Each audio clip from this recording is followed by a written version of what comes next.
Thank you, Chair, and thank you, Vice Chair Bernal and members of the committee. My name is Dr. Chloe Latham Sikes.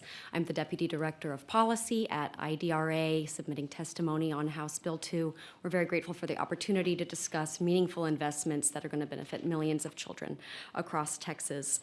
IDRA, if you're unfamiliar with us, is a nonprofit, nonpartisan organization that for 52 years has been committed to achieving equal educational opportunity for every child through strong public schools so that they may be prepared to access and succeed in college. And my remarks today are going to focus on illustrating some of the impact of where targeted funding allotments go and how they benefit students, particularly the compensatory education allotment and the bilingual education allotment, which is not included in House Bill 2 as introduced, but hopefully will be in as it evolves. So the House Bill 2, 62% of our Texas public school students are considered economically disadvantaged and derive that compensatory education allotment. 23% are considered emergent bilingual students, otherwise known as English language learners. Texas educates the greatest proportion of emergent bilingual students of any state in the country. So these are investments in particularly students with these identifications are investments in all Texas public school students. These are students in each one of your districts in every corner of the state. In particular, I'm going to share a little bit about some of the successes of how this funding, where this funding can go, and we appreciate the increases made to the compensatory allotment in particular. It's meant to add funding to reduce student disparities in performance, as well as in high school completion rates, graduation rates. And for over 36 years, actually 38 years now published, IDRA has conducted an annual attrition study on how well students are supported to complete high school or not. And the most recent study covers the 2022-23 graduating cohort, and so it captured the impact of COVID-19 on students' high school completion rates because this was the cohort that were freshmen in the 1920 school year. And astonishingly, in our analysis, we found that nearly 1 in 4 students who were freshmen in that 1920 year did not complete high school 4 years later. If you break up the data and get disaggregated and dig a little deeper, you see those gaps widen. For students who are Black and Latino, Texas schools lost them at twice the rate of their white peers in high school. Economically disadvantaged students are more than 3 times as likely as their peers to drop out of high school and not graduate in those 4 years. These gaps could certainly widen as school districts face the impending ESSER cliff. Those ESSER funding monies have dried up. They flowed to school districts through their Title I formula. So they are particularly affecting campuses that serve high proportions of students who are eligible for compensatory education allotment and funding that. Fortunately, IDRA has decades of experience knowing what strategies work, and in part, funding really productive mentoring, tutoring, student leadership programs are excellent ways to keep students in school toward graduation, to even bring them back if they have stopped out or were at risk of dropping out, and to get them engaged and setting their sights on college and career opportunities. So additional investments in this area is really sustaining for students. I want to also use time to talk about the Texas Bilingual Education Allotment. It's a passion of mine. And right now it is set at 10% of additional funding over the base allotment. For states with similar funding structures, Texas is one of the very lowest. I think only Kentucky is below us. So most states that have this type of funding system with a single weight directed for bilingual education have it closer to about 20% above base funding, double what Texas has. Now, many of you were part of the great strides made in House Bill 3 in 2019, which established the dual language allotment, which acts as a sub-allotment, really. It confers an additional 5% for students in a dual language program.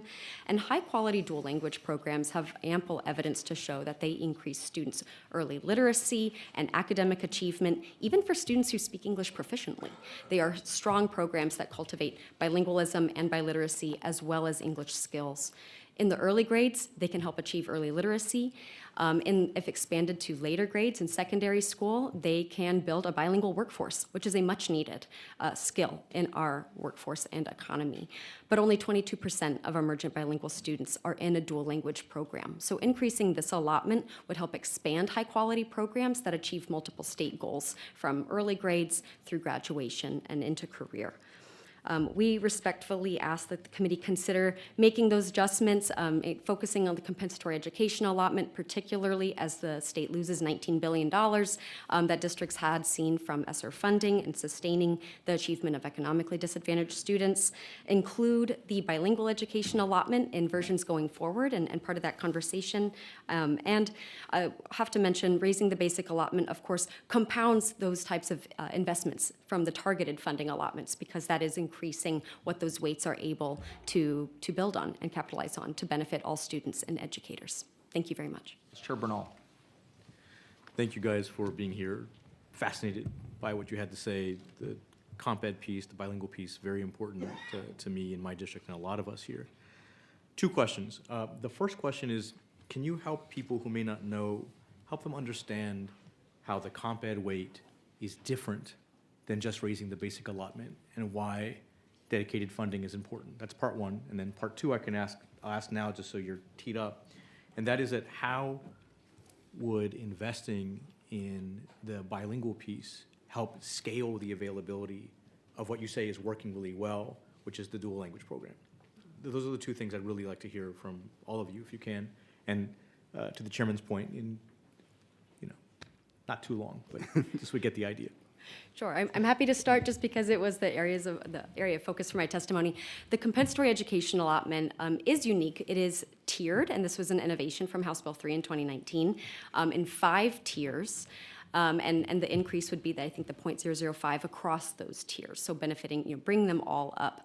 And it benefits students because it is able to be focused on those student outcomes and really have a targeted focus on students who need it most, where we know that they need that additional boost, additional funding, and be targeted towards an option of programs. Many are strong evidence-based programs to engage students in their learning, keep them in school, have high-quality family and parent engagement programs, and have tested innovations to increase student achievement.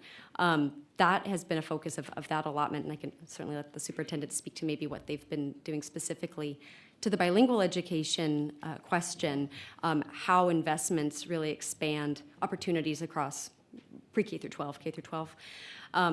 This is really key because we know that language is acquired and very important in early grades. And right now in statute, or emergent bilingual education is really only provided, must be provided in grades in pre-K and kindergarten to about 6th grade. So really it's in the early grades that we see the bulk of these types of programs and investment. And in fact, for students in kindergarten through 3rd grade, over 1 in 3 are an emergent bilingual student. So it's a critical piece of the early literacy conversation, is this conversation around quality bilingual education that supports students' English acquisition, as well as cultivating their language and literacy skills in the language they speak at home. That's the point of those dual language programs and why we often see them being more high quality and successful.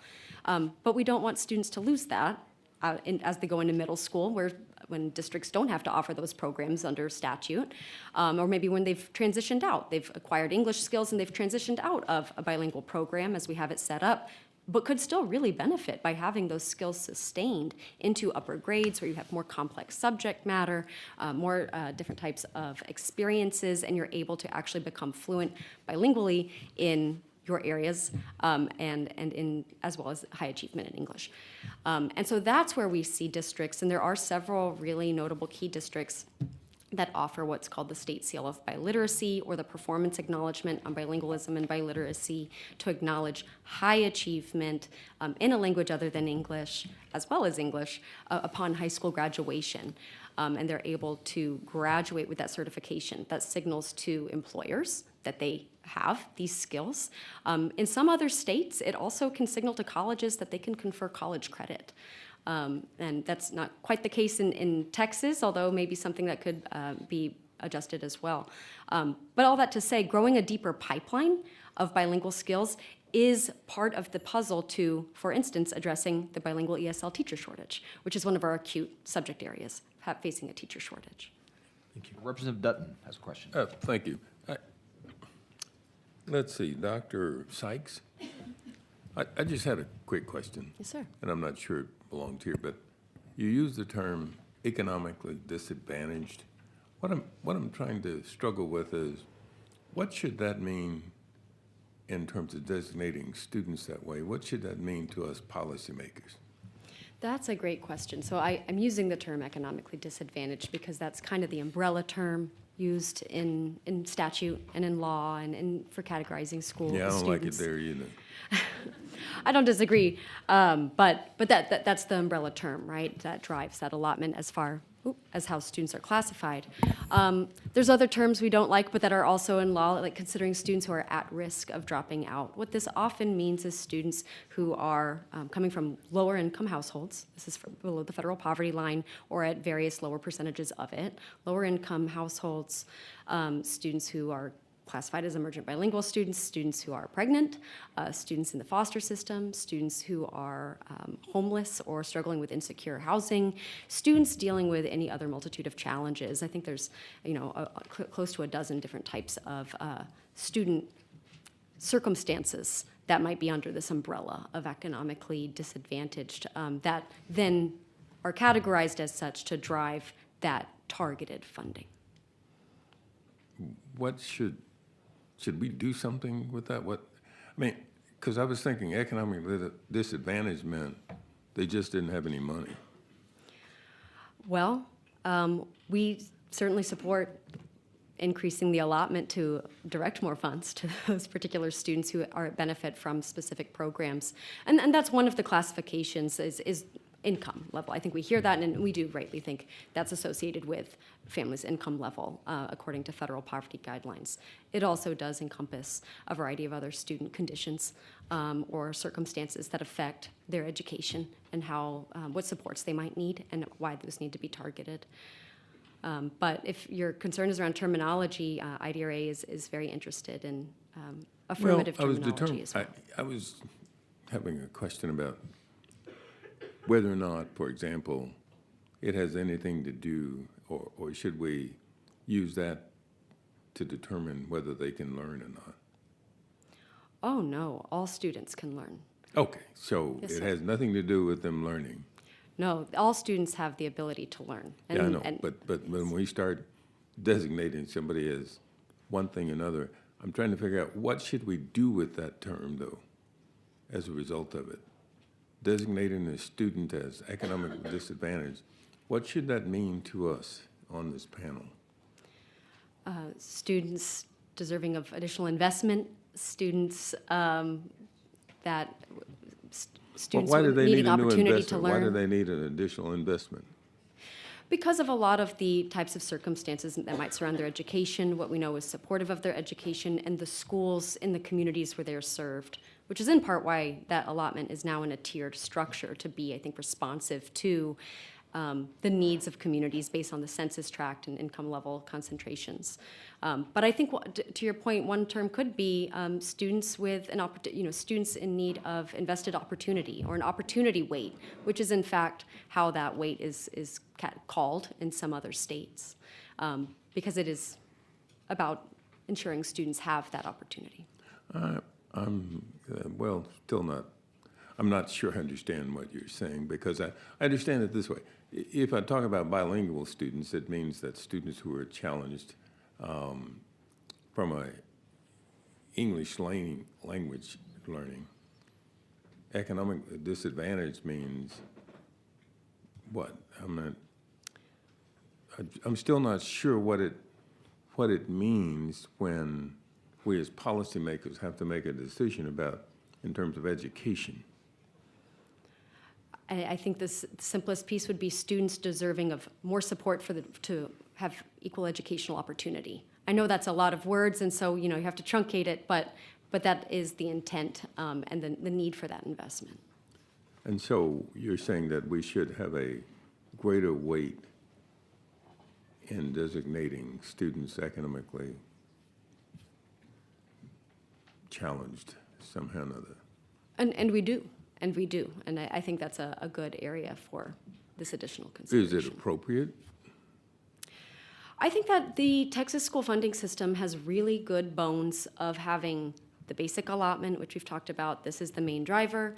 And then additional weighted allotments that are oriented toward the needs of those students and the campuses that need to build out the infrastructure and the staff to support those students to learn and achieve to the best of their abilities.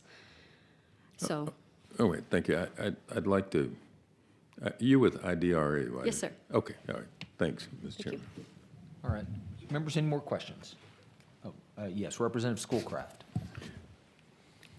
Dr. Sikes, we have a lot of allotments in this school finance system. I think almost all of them generate revenue to the district based on the student being served, whether it's gifted and talented, special ed. Those are all designated, identified students with specific needs, and we fund the needs for servicing those students. Is that right? they're meant to be, yes, sir, directed to the funding for those Okay. students' needs. Someone here was asking about a student identified as economically disadvantaged. That student generates funding, right? Correct. Yes, sir. Okay. Is there anything in the statute that says any specific services that are going to that student, therefore we're covering the cost for that specific student on CompEd? If I understand the question, there is a minimum of that allotment amount that must be spent, no? No, but there's nothing that says that student is economically disadvantaged, therefore you must provide these services to that student, and we will compensate you for the cost of doing that. There's nothing that says that student gets any service, is there? If I understand the question, I think that there is in law of what types of support some students should receive, but if it's about the allotment statute, of how the allotment reads, it has its directed purposes, but not necessarily on a Yeah, per-student I guess my basis, point if is, this that's is the the only question. allotment I know of that is generated by students who may or may not be receiving the service. It's just generating a big pot of money to go over and do services for other students, not the ones generating the funding. It may or may not go to the students generating the funding. Right, and there are statutory limits on the 55% of that amount that Right, must well, be that is directed to. interesting. I Yes, sir. mean, we fund it at a certain level, but we say you only have to spend 55% of it for the program we're in supposedly funding. I think considering the statutory use percentages is also a valuable area to consider. I know that there's some districts might say there needs to be some flexibility for other operations spending and such. I'm not speaking as a district, I'm speaking at looking at the data and various programs. But I think that is an element of how the allotments are written, aside from just the weighted amount, how much of that directed amount needs to be spent on the students generating that allotment and through those uses. Thank you. Thank you.